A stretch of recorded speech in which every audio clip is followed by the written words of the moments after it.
Hello, UC Davis personnel. Within the Cayuse Research Suite, professional profiles are where you can enter your personal information that gets automatically populated into proposals in both Cayuse SP and Cayuse 424. So to get to where you can manage your professional profiles, starting from the Cayuse Research Suite main page, which is located at ucdavis.cayuse424.com, you would click to go into Cayuse 424. As you most likely know, Cayuse 424 is the submission system used to submit proposals to most federal sponsors. Now, in the top toolbar, you would then select People. Now, in the People tab, if you've recently viewed your professional profile, you could just click on your name here and open it up immediately, but I want to show you the search feature. So to find my name, and in this example, I am Gary Imaginary, I would just type my last name. But before clicking search, I would want to limit the search to just this institution. There are a large number of institutions, and on some computers, a search through all of them can take some time. So UC Davis is actually found under the. Whoops, I was there. Getting there. So the Regents of the University of California, Davis. And now that I've selected it, I search, and sure enough, there I am. Now, if you were looking for somebody at UC Davis and they didn't show up in a search, you could try a different spelling, or you could search through all institutions. Maybe they're still affiliated with a previous institution. If a UC Davis employee still doesn't show up and you want to make sure they have a professional profile, you could then send an email or have them send an email to orcayusehelp@ucdavis.edu and provide as much of this information as you can: their first and last name, their Kerberos username, their UC Davis email address. In some cases, the email address is different from their Kerberos username, and their department. And lastly, whether or not they will be submitting as a principal investigator or added to a proposal as an investigator at some point. And this way, we can create that profile and then inform that individual that the profile has been created on their behalf. Now, if you want to add someone who is not at UC Davis, say they're part of a subaward, so you need to add them to an application, but they're not going to need to access our Cayuse system, you can go up in the top right and click plus person right here and follow the prompts to create their new profile so you can add them into your Cayuse proposal. Now, let's open up the imaginary profile, and you can see in here there are a number of sections to a profile, but before I walk you through those, I want to show you how someone could delegate access to you so that you could edit their professional profile on their behalf.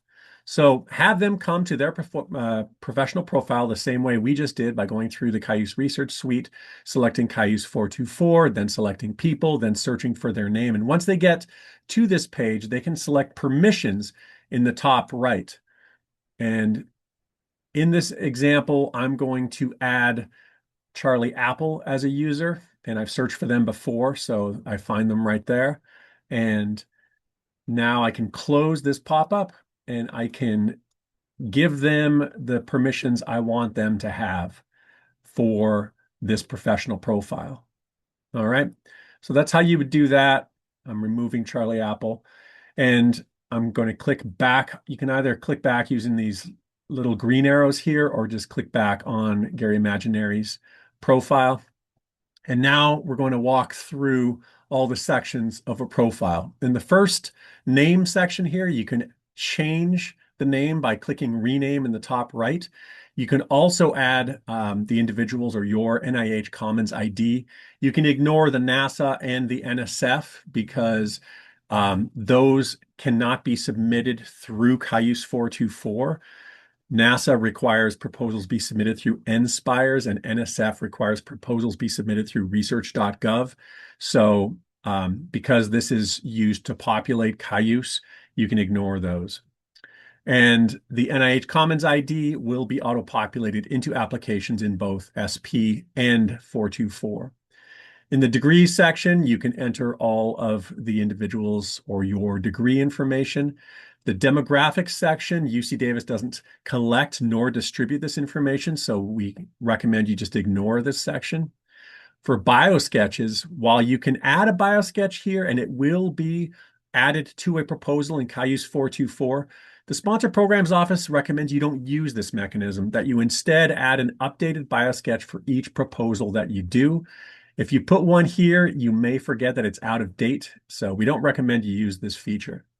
Now, here you can see that Gary Imaginary's affiliated with the Department of Cinema and Digital Media at UC Davis. If you want to change an individual's department, don't click the red X here. This will remove your affiliation with UC Davis.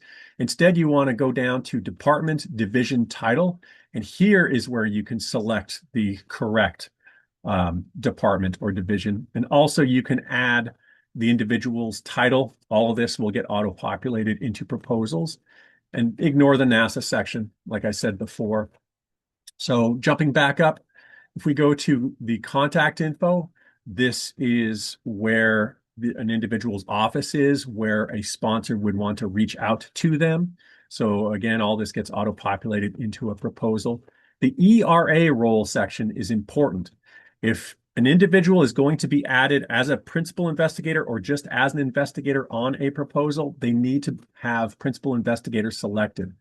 If you are just a department administrator helping investigators, you can select assistant. Those are your only two options. The other three here are grayed out and reserved for staff in the Sponsored Programs Office. Jumping down to salary and fringe worksheet, whatever you enter here for their salary and fringe benefits will get auto-populated into Cayuse 424. But keep in mind that these figures can change as salaries escalate. So you usually have to correct this when it auto-populates. And lastly, performance site. This is where the work will be performed. And if it's going to be the same location as the contact info, you can just click fill from contact/org info here, and this will auto-populate, and then you can correct as needed. At the bottom, we have some fields, the unique entity identifier, the congressional district. To find that information, you can go to our institutional information page. This is UC Davis's page, and the link for that is research.ucdavis.edu/research-proposals/SPO-proposal, and then /institutional-information. So it's a long address, but it's a good one to bookmark as it has a lot of helpful information about the applicant, which is UC Davis in all cases. The university is the applicant. So hopefully this is helpful for you when navigating through your professional profile.